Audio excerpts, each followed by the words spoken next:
High, আমি মন্দিরা আর তোমরা দেখছো হ্যাপি সোল। আজকে মহালয়াতে কোনো স্পেশাল লাঞ্চ হবে না, সেটা আবার হয়? তাহলে দেখা যাক এই বিরিয়ানির রেসিপিটা।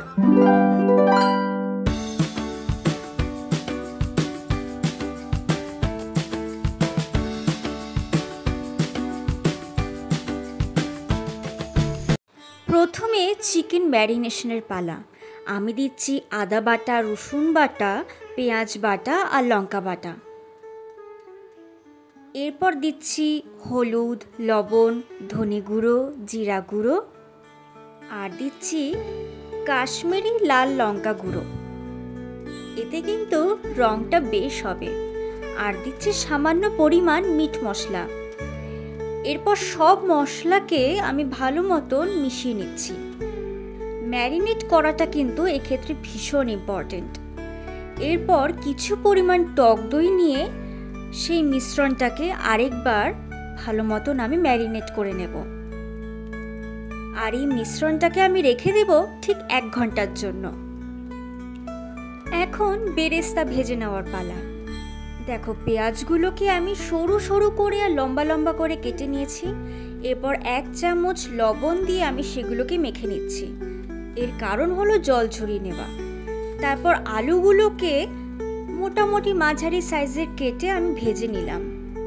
এরপর দেখো সেই বেরেস্তা অর্থাৎ সেই সরু করে কাটা পেঁয়াজগুলো থেকে কিভাবে জল ঝরছে। কড়াইতে তেল গরম করে আমি পেঁয়াজগুলোর থেকে জল ঝরিয়ে নিয়ে সেগুলোকে হালকা ব্রাউন করে ভেজে নিচ্ছি। বিরিয়ানিতে যেভাবে বেরেস্তা ভাজা হয় ঠিক সেভাবে। এক্সট্রা অয়েল যেন না থাকে সেজন্য তোমরা টিস্যু পেপারও ব্যবহার করতে পারো। আর যদি না থাকে তাহলে একটা কাগজের ওপর সেই বেরেস্তাগুলোকে ভালো মতন বিছিয়ে নিয়ে ওপরে আরেকটা কাগজ দিয়ে এক্সট্রা অয়েলগুলোকে রিমুভ করে নেবে। এরপর সেই মশলা মাখা যে মাংসগুলো আছে কড়াইতে শুধুমাত্র তেল দিয়ে সেগুলোকে ভালো করে কষিয়ে নেবে।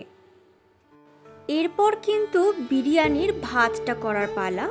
একটা হাঁড়ির মধ্যে পরিমাণ মতন জল দিয়ে গোটা গরম মশলা আর তেজপাতা দিয়ে ফুটিয়ে নেব। আর দেখো, বাসমতি চাল কিন্তু আমি ভালো মতন রেডি করে রেখেছি।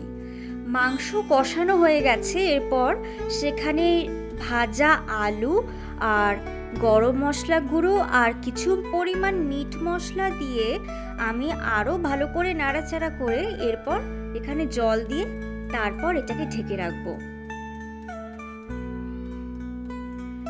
এখন দেখো জল কিন্তু ফুটতে শুরু করেছে।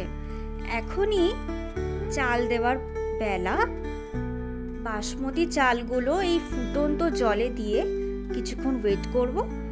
আর এটা আমি দম বিরিয়ানি বানাচ্ছি, তাই মাটির হাঁড়িতে ভালো করে তেল ব্রাশ করে সেটার উপর আমি লেয়ার করে একবার মাংস, একবার ভাত, একবার মাংস, আরেকবার ভাত দিয়ে আমি দমে বসাবো।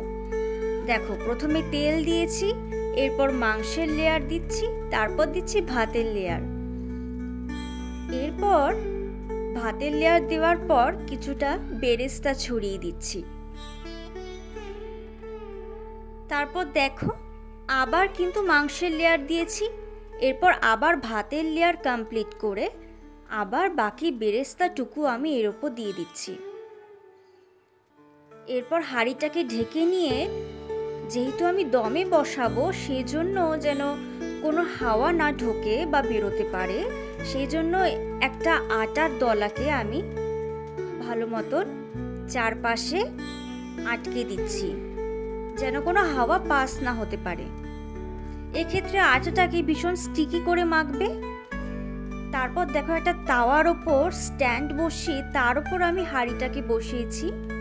এটাকে আমি রেখেছি ঠিক 15 মিনিট ভালো মতন দমে দিয়ে। এখন আমি এর মধ্যে থেকে বিরিয়ানিটাকে বের করে নিচ্ছি। দেখো, হয়তো ভিডিওতে বোঝা যাচ্ছে না কিন্তু ভীষণ সুন্দর একটা স্মেল বেরোচ্ছিল আর খেতে কিন্তু অসাধারণ হয়েছিল। আর উপকরণ তো একদম যৎসামান্য, তোমরা কিন্তু বাড়িতে অনায়াসেই বানাতে পারো। এই দম বিরিয়ানির টেস্ট কিন্তু সাধারণ বিরিয়ানির চেয়ে অপূর্ব। আর হ্যাঁ, তোমরা যদি গোলাপ জল বা কেওড়া জল দিতে চাও তাহলে অবশ্যই দিতে পারো, কিন্তু আমার যেহেতু এগুলো পছন্দ না তাই আমি দিইনি। তোমরা চাইলে অবশ্যই দিতে পারো। দেখো বিরিয়ানিটা কেমন হয়েছে জানিও, আর তোমরা মহালয়াতে কি খেলে অবশ্যই বলো, আর চ্যানেলটা সাবস্ক্রাইব করে ভিডিওতে লাইক দিতে ভুলো না যেন।